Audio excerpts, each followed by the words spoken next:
Bom dia, crianças! Hoje, na aula de História, iremos falar um pouquinho sobre a escravidão negra no Brasil. A escravidão no Brasil explorava brutalmente o trabalho de indígenas e africanos.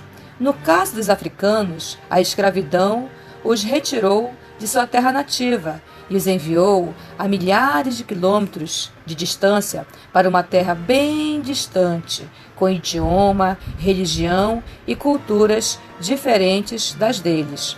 Foi nesse contexto que milhões de africanos foram sequestrados e transportados em péssimas condições para serem escravizados no Brasil. A resistência contra a escravidão começava no embarque dos africanos nos navios negreiros. O risco de revolta dos africanos era tão grande que os traficantes de escravos diminuíam as porções de comida para reduzir as possibilidades de revoltas, que aconteciam geralmente quando o navio estava próximo da costa. Nos navios negreiros, as condições de viagem eram extremamente desumanas. A alimentação era escassa, apenas uma refeição por dia.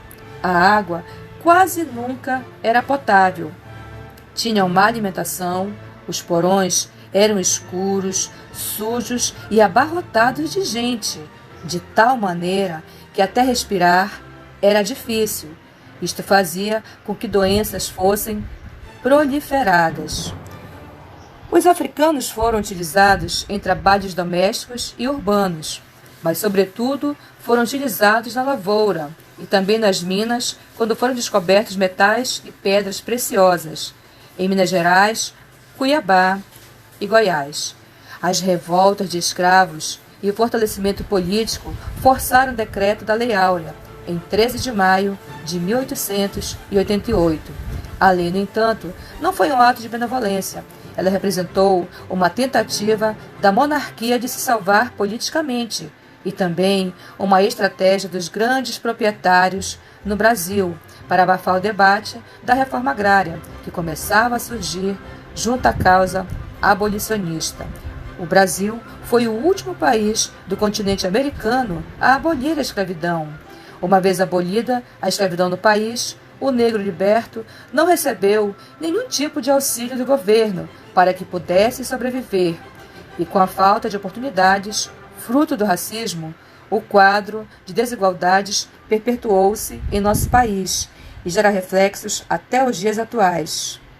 Agora existem movimentos sociais que lutam contra o racismo e pela igualdade social de direitos entre negros e brancos. O Brasil é um grande e colorido mosaico de gente. Cada povo tem suas cores, tradições e hábitos que se misturam e se entrelaçam. Desde o início da história do nosso país, os povos negros são colaboradores dessa diversidade através de uma rica e milenar cultura, que até os dias de hoje se reflete na nossa sociedade. Todos merecem respeito. Vamos agora para a atividade. Vocês vão ler esse texto com bastante atenção e responder duas perguntinhas com a ajuda dos pais de vocês. Número 1. O que você acha do racismo existente no Brasil? Número 2. Você já viveu alguma forma de preconceito? Ou viu alguém vivenciar? Explique.